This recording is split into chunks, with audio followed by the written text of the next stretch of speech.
Assalamualaikum warahmatullahi wabarakatuh.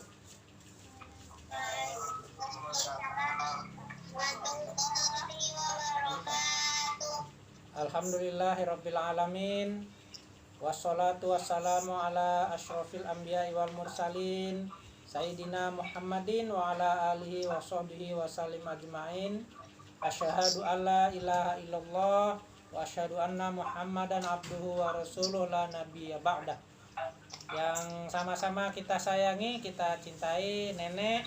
Semoga sehat selalu nenek dan bisa tetap sama-sama ikut. Kemudian ada Wak Dian, ada Bunde Ai, serta anak-anakku sekalian. Pertama-tama tetap kita panjatkan puji syukur kehadirat Allah Subhanahu wa Ta'ala, yang mana pada kesempatan sekarang kita masih bisa berkumpul walaupun lewat istilahnya virtual, lewat medsos ya, karena kondisi dan apa yang terjadi dengan pandemi ini, dengan penyakit ini, jadi semua pergerakan kita dibatasi. Tapi juga tetap kita juga bersyukur pada Allah bahwa segala nikmat masih kita dapatkan, nikmat kesehatan, nikmat kesempatan, yang paling penting adalah nikmat iman ya, nikmat iman dan Islam kepada Allah Subhanahu wa Ta'ala.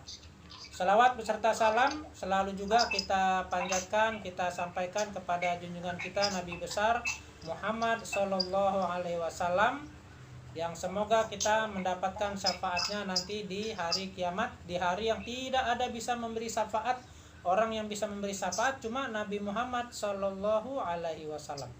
Dan orang-orang yang mau bersama Rasulullah dan orang yang paling dekat kepada Rasulullah apabila rajin bersolawat kepada beliau, yang kata Allah Subhanahu wa Ta'ala, siapa, kata istilah apa namanya, hadis nabinya, siapa yang berselawat sekali akan dibalas dengan 10 kebaikan oleh Allah Subhanahu wa Ta'ala ya. Nah itu rajin-rajin baca selawat dalam keadaan apapun.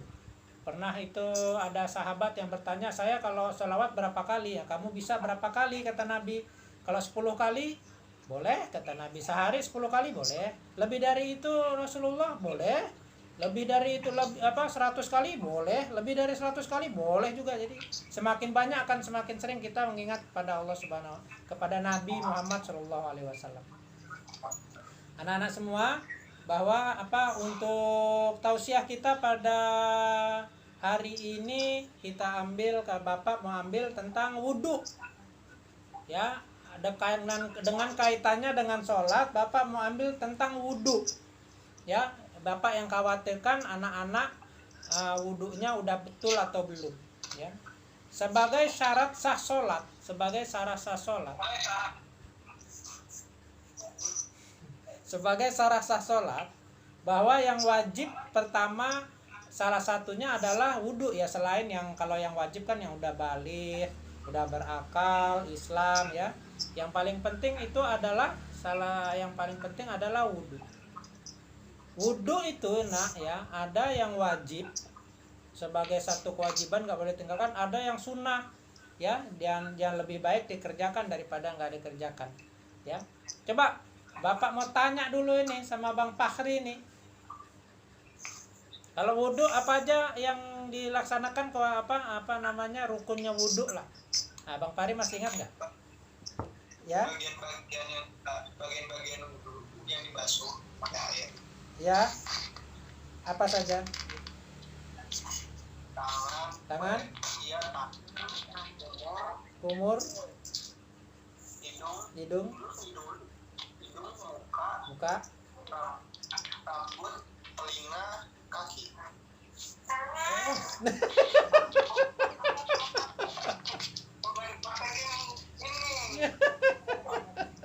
Harus dipraktekin, jadi tangan dulu. Tangan ya. Kumur.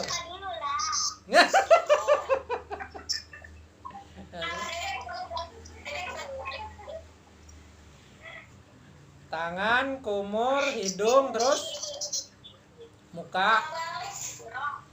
Di tangan, berkumur, hidung, terus wajah, habis wajah ya langsung dari siku sampai telapak tangan gini lah, gini.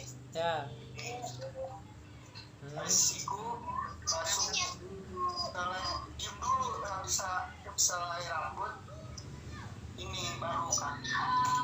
kaki ya. Oke, itu semua lo. Pak Bang Raja.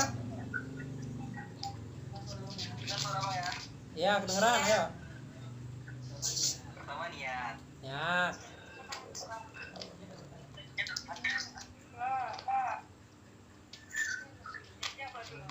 Kemudian kita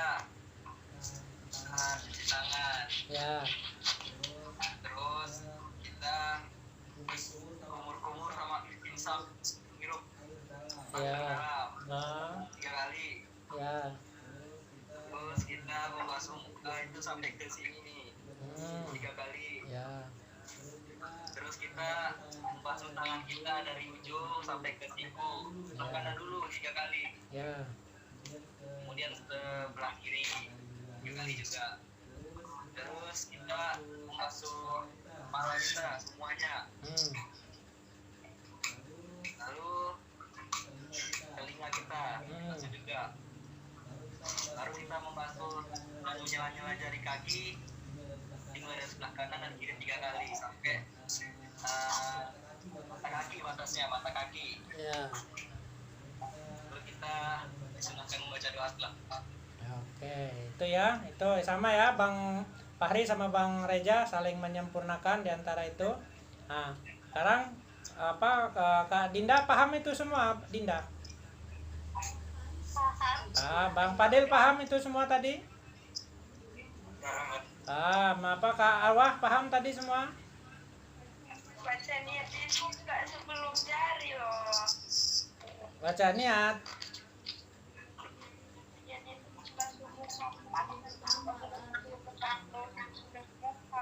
Oh iya, ya ada juga yangnya itu ya. Oke, nggak apa-apa. Itu ininya ada mazhabnya itu. Terus si Meka paham nak? Iya paham ya. Meka tadi sholat maghrib berwudu dulu nggak?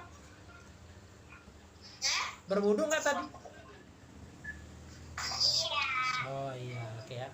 Jadi anak-anak semua, walaupun cuma sedikit saja Bapak sampaikan tadi Kak Awa, Kak Marwah sama sama Bang Reja, sama Bang Fahri ada sedikit perbedaan. Memang mungkin karena sekolah juga berbeda, kadang-kadang gurunya juga punya bacaan juga beda, tapi pada prinsipnya semua sama tuh ya. Bolehlah Bapak sampaikan sedikit, ada mazhab yang terkenal di dalam Islam itu ada 4 mazhab. Ya, ada 4 mazhab itu bisa kita ikuti yang mana saja, cuma biasanya kita pegang salah satu dulu baru ikuti yang lain ya. Semuanya bisa. Ya. Cuma dalam Al-Qur'an itu memang ada yang wajib nah. Ya, dalam ketentuan sedikit pun kita ada yang wajib. Yang wajib itu adalah mulai dari ya, dengar ya, dari niat, itu yang wajib nih ya, niat, muka, basuh muka itu tadi yang seperti Bang Reja atau Bang Fahri bilang ya, sampai ke batas telinga, sampai ke bawah sini. Membasuh ya, basuh muka. Tangan sampai mulai kata yang seperti Bang Fahri bilang tadi, siku. Ya, Meka lihat warna. Siku ya nak ya, siku. Kalau jangan takut, jangan cuma sampai sini saja, harus melewati siku sedikit. Ya, kanan, kiri. Terus kepala. Ya, kepala ya 4 mazhab itu ada bedanya itu. Ya, ada yang cuma kalau Imam Syafi'i itu, mazhabnya Syafi'iyah itu ya dia cuma segini saja cukup depannya saja. Ya. Tapi kalau Imam Maliki dia ke belakang semua. Ada lagi tuh kalau Imam Maliki semua ke belakang. Bahkan dibalikkan. Nah, gini kalau Imam Maliki. Kalau Imam Hanafi cukup juga begitu aja ya. Nah, jadi kita pakai yang mana saja itu nggak ada masalah, boleh saja. Cuma umumnya kalau Indonesia ada yang pakai ada imam pakai Syafi'i sama Imam Maliki. Kalau Imam Maliki itu ke belakang dia ke semua nih ya. Kalau Imam Maliki ya ke belakang. Kalau Imam Syafi'i cukup di depan saja, udah kasih basuh saja kepala begini udah bisa dia ya. Kalau Imam Hanafi kan Nabi dulu biasanya pakai sorban, dimasukkan sedikit kepalanya gini tuh. Ya, jadi boleh saja nak ya, ada perbedaan itu. Terus yang masalah niat tadi yang kakak bilang itu dibacanya niat ketika ada orang kalau masih bismillah saja, bismillah niatnya saja bismillah sudah cukup ya. Bismillah mau berwudu. Ada yang bilang ya sambil cuci tangan, kemudian ketika mau mencuci muka itulah harusnya diniatkan, tapi itu adalah karena sudah mencapai yang wajibnya, makanya harus ada niat. Ketika sampai muka itu kan udah mulai ada kewajiban. Tapi kalau Rasulullah biasa melaksanakan semuanya itu mulai dari niat dari awal, mencuci tangan 3 kali, kumur-kumur, hidung itu dihirup bahkan sampai kepala ini. Rupanya itu juga dari sisi kedokteran itu bisa mencegah penyakit kepala dan juga otak supaya sehat itu ya, sampai ke otak sini itu dihirup. Tapi biasanya kalau yang nggak kuat kepalanya langsung pening itu. Tapi kalau yang biasa, bapak adik sendiri kadang biasa itu ya, dihirup saja, dimuntahkan kembali untuk kebersihan. Ya itu wudhu. Kemudian yang harus juga diingat tadi ya, jelas ya kalau urutannya semua mulai dari tangan, kumur-kumur, hidung, muka. Tangan cuci tangan saja tadi awal, kemudian tangan yang dari siku, kemudian kepala, kemudian di telinga ya. Tadi Fahri lupa di telinga tadi ada bilang Fahri ya. Ya, telinga ya. Telinga itu dibersihkan, diputar di sini ya, diputar. Ya, dibasuh ya, semua dibasuh tangan. Ada yang bilang juga di tengkuknya sini. Sebelum sampai ke kaki di tengkuknya. Tapi kalau dari mazhabnya Imam Maliki itu yang tadi udah langsung kena dia. Ya, dari kepala itu dari depan sini ke belakang, sampai sini dimajukan lagi, itu kalau Imam Maliki. Ya, dari 4 mazhab itu kita pakai semua ya. Mana yang paling ini, tapi nggak boleh nggak boleh digabung-gabung mazhabnya. Kalau sholatnya yang gampang mazhabnya Imam Maliki misalnya, nanti kalau wudhunya mazhabnya Imam Syafi'i ya nggak boleh. Ya, yang mana yang kita pahami, yang apa yang selama ini di Indonesia bagus-bagus saja semuanya ya. Nah, kemudian yang kaki yang paling sering ada banyak kesalahan adalah kaki. Ya, harus dibasuh nak ya, nggak boleh kena siram air saja. Harus basuh, dan tangan kita ini ke kaki itu disela-selakan jarinya itu. Ya, nggak bisa cuma ada ini misalnya nih kaki ya, Bapak contohkan nih tangan Bapak, tangan Wak ini kaki, ada air mengalir. Ada air mengalir begitu cuma dikenakan begitu saja nggak boleh. Dia bukan hanya mencuci, tapi dibasuh. Ya, itu kata-kata wajibnya. Membasuh tangan, muka, kepala dan kaki itu wajibnya. Ya, dan dilakukan terakhir adalah rukun terakhirnya ya, harus tertib. Nggak boleh nanti muka dulu baru tangan. Ya, tadi hampir disela sama Meka tadi kan Bang Fahri, udah betul ya. Dari cuci tangan, kumur, hidung baru muka. Ya, nggak boleh misalnya habis hidung tangan dulu sampai siku baru muka, itu nggak boleh. Itu namanya tidak urutan. Ya, dan yang penting dari semua itu yang sering banyak kesalahan adalah disiram saja. Ya, tangannya disiram saja begitu ada air mengalir. Yang paling bagus air mengalir ya, Disiram saja begini, udah kena air begini, airnya mengalir. Enggak, dia harus dibasuh. Kaki pun juga harus dibasuh ya. Kalau Bapak contohkan ini kaki Bapak, ini tangan, dia harus dibasuh, dimasukkan gini. Di sela-selanya ini harus dibersihkan. Itulah pentingnya kebersihan dalam umat Islam. Ya, itu wudhu. Ya, dan sempurnakan, dan dari semua itu wudhunya juga harus disempurnakan. Ya, karena dan ternyata banyak udah di terakhir ini banyak diselidiki itu sama orang-orang Eropa, Amerika, apa hebatnya wudhu. Ya, karena di negara-negara yang umumnya banyak orang Islamnya, yang lebih sedikit kena coronanya. Ya. Dan anak-anak semua, salah satu kehebatan wudhu itu ada sholat sunat wudhunya ada. Ya. Sahabat Rasulullah SAW yang pandai juga azan, Bilal, itu ketika Rasulullah dipanggil oleh Allah Isra dan Mi'raj, itu udah terdengar suara telapak kakinya, sendalnya itu udah terdengar di surga sama Rasulullah SAW.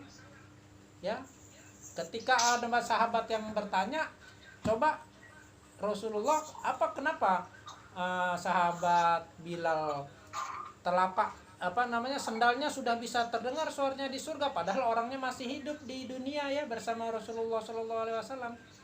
Rupanya jawabannya adalah dia setiap batal apapun dia selalu wudhu kembali, dan setelah wudhu melaksanakan sholat sunat wudhu.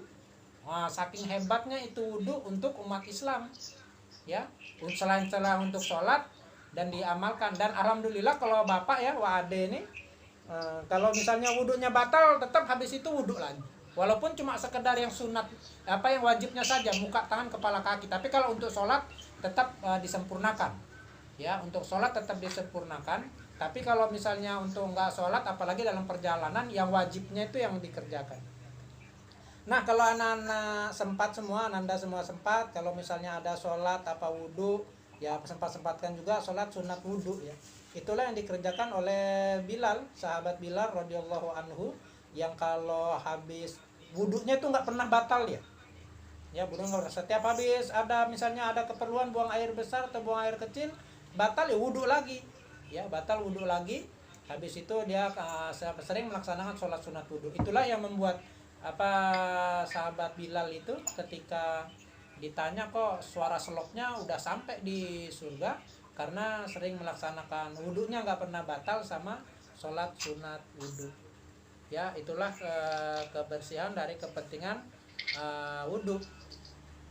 Ya, baik Bapak kira itu untuk keterangan untuk ketausiah apa pada sore hari ini tentang wudhu, bahwa itulah kepentingannya wudhu bagi umat Islam, karena dinilai nilai kebersihannya itu luar biasa ya.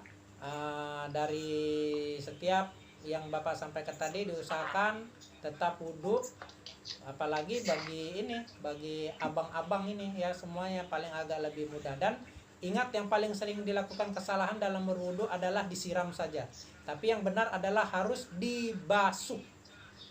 Ya, bukan hanya disiram tapi dibasuh dengan tangan. Semua itu dia dibangun dengan tangan. Lebih lagi disempurnakan. Dan sebelum wudhu ada juga terkait dengan rajin-rajin wudhu adalah sikat gigi. Ya, rajin-rajin itu ya sikat gigi. Kalau ada Nabi Muhammad SAW bilang, kalau tidaklah memberatkan umatku, akan kusuruh umatku itu setiap mau sholat itu adalah bersikat gigi, bersiwak. Ya, itu luar biasa. Bahkan kemarin kalau nggak salah Pak Ade ini sempat nge-share ya, akan rupanya salah satu yang bisa mencegah wudhu itu kalau rajin sikat gigi, itu yang menyelidiki justru dokter dari Inggris ya, bahkan non muslim yang menyarankan. Tapi bahwa Islam itu udah dari zaman Nabi Muhammad SAW, sikat gigi itu udah disarankan bahkan setiap sebelum sholat. Ya, ini berat bagi Pak Ade nih sekarang nih, karena Pak Ade yang memberitahu, yang memberikan tausiah sikat gigi, ya akhirnya ya harus yang lebih duluan menjalankan. Karena yang mendengarkan tausiah itu yang paling dekat dari mulut Pak Ade sendiri adalah telinga Pak Ade ini. Dia yang menyatakan, dia paling ini ya. Jadi selain dari wudhu, sebelum wudhu juga, apalagi kalau mau sholat, usahakan bisa sikat gigi. Dan itu adalah pekerjaan para ulama-ulama, pasti kemana-mana itu biasanya bawa sikat gigi. Karena itu sunnah yang sangat kuat sekali. Judulnya saja kata-kata Rasulullah SAW itu, jikalau tidak memberatkan umatku, maka akan kusuruh bersikat gigi setiap sebelum sholat. Bukan hanya kalau ilmu kesehatan kan, kalau habis makan sebaiknya sikat gigi kan gitu. Kalau Rasulullah SAW bilangnya setiap sebelum sholat sikat gigi, artinya kan sikat gigi ya wudhu. Nah, itu diberesin semua. Oke, baik Bapak Kira, Wade kira seperti itu untuk tausiah kali ini. Nanti hal-hal yang ringan-ringan saja. Anak-anak ada yang mau tanya tentang wudhu atau tentang yang lain? Kalau Bapak Ade nggak bisa jawab, ada Wadian. Wadian, ada yang mau disampaikan, Wadian? Ya, mau nanya. Mau tanya, kan kalau kita kan suka ke tempat umum, kadang-kadang fasilitas itu kan ada yang suka dicampur, ada yang dipisah. Kalau dipisah nggak ada masalah. Kalau yang dulu yang dicampur kan agak nggak memungkinkan kita untuk membuka hijab. Iya. Nah, saya pernah dengar pada saat ini kepala itu boleh nggak di atas hijabnya itu sama di kuping, kan Pak itu boleh nggak kayak gitu? Kalau setahu Bang Bang Ade itu, kalau yang hijabnya saja dibasahin itu nggak boleh. Tapi yang ada itu salah satu itu yang kalau nggak salah mazhabnya Imam Abu Hanifah itu tangan itu dimasukkan aja ke ini, ke hijabnya itu. Kalau Rasulullah kan dulu pakai sorban. Kalau di atasnya begini tidak, tapi dimasukkan ke ini. Memang sama-sama basah juga. Hijabnya ya basah juga akhirnya. Jadi nggak boleh di atasnya ya? Nggak boleh, nggak pernah kayaknya dengar bahwa di atasnya di apa dibasahkan aja itu boleh. Nggak tahu tuh Bu Guru Nikmah pernah dengar nggak tuh? Menyentuh mah. Ya. Itu apa Mbak Dian nanya apa wudhu di hijab di atasnya kan kalau yang majabnya yang pernah ada itu dimasukkan dia. Kalau karena Rasulullah SAW mencontohkan langsung beliau kan pakai sorban. Nah dimasukkan gini di sorbannya itu dimasukkan saja. Walaupun udah asal kena saja itu udah sah. Nah gitu yang ada pernah Bang Ade dengar seperti itu Dian. Ada yang kan, cuma kalau nikmat tetap bisa diadat gitu yang mau berarti yang penting nggak boleh ke aurat. Biasa berarti nggak boleh ya? Enggak, kalau langsung di atasnya ini nggak boleh. Berarti kan nggak bersentuhan langsung dengan ininya, dengan rambutnya atau dengan kening kita kan? Asal kena saja udah boleh itu. Kuping juga sama ya? Kalau telinga kan berarti kan itu sunnah Wak, nggak wajib Wak. Kalau misalnya di tempat umum nggak usah nggak usah harus buka jilbab gini kan nggak apa-apa, masalah telinga muka saja. Memang resikonya kalau di tempat umum basah semua nih, hijabnya jadi basah semua kan. Nah kayak gitu. Nah ya Bunda Ai ya. Tunggu dulu Wak Dian, udah cukup gitu Wak Dian. Bunda tuh di-mute sama mereka. Ada juga teman di kantor kayak gitu, suka kalau duhur itu nggak pernah pasti di atasnya ini kita pakai juga nggak pernah lepas. Iya. Saya tahu dia gitu, dia kayaknya mungkin berpegang dengan siapa gitu nggak tahu. Enggak. Yang mazhab yang kita yang sering pakai terkenal itu yang 4 mazhab itu, ya itu salah satunya paling mudah itu dia paling tidak ada tersentuh dia. Nggak harus, kalau Imam Maliki kan semuanya itu. Tapi kalau Imam Syafi'i ya, malah Imam Syafi'i itu cukup asal udah kenak saja udah bisa dia, udah sah dia. Nah ya Bunde nggak hidup itu suaranya Bunde, nggak kedengeran Bunde, di mute mungkin nggak?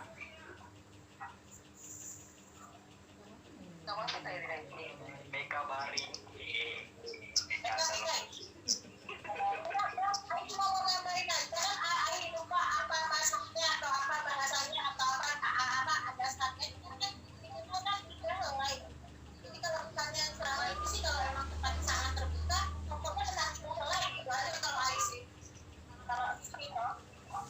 Iya begitu aja udah cukup itu, yang penting kena. Dan itu memang salah satu yang dilakukan Rasulullah, pernah memang semuanya meriwayatkan hadis itu. Rasulullah masukkan tangannya ke sorban, itu jelas itu kalau itu ya Wah Dian ya sangat jelas sekali. Nah yang lain ada yang mau tanya lagi? Meka mana Mekanya?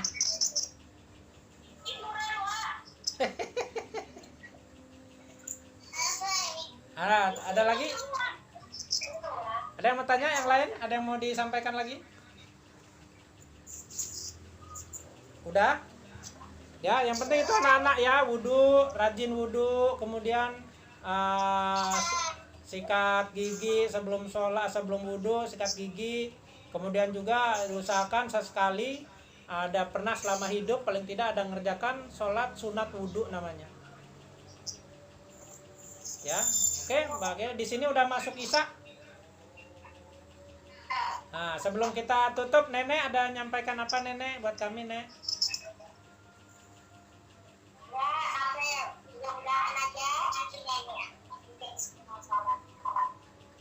Amin.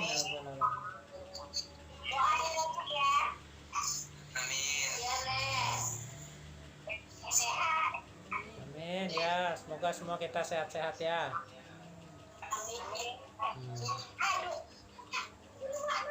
Udah? Ya, kita tutup doa ini, tutup majelis ya. Ya. Bismillahirrahmanirrahim.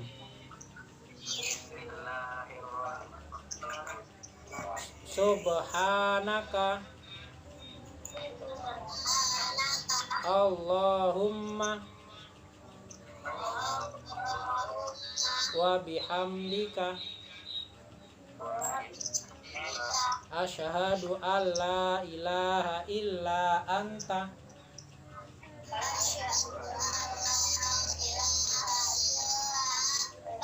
astaghfiruka wa atubu ilaik. Ya, baik, kita cukupkan. Semoga kita selalu dalam lindungan dan ridha Allah Subhanahu wa taala, sehat-sehat. Semoga ini penyakit juga ini bisa diangkat sama Allah, karena ini semua udah kehendak Allah. Ini suka-sukanya Allah menurunkan penyakit, mau diangkat. Kita nggak tahu, pasti ada hikmah di belakangnya. Ya. Ya, mohon maaf bila ada yang kurang berkenan. Semoga kita semua sehat. Billahi taufiq wal hidayah. Assalamualaikum warahmatullahi wabarakatuh. Waalaikumsalam warahmatullahi wabarakatuh.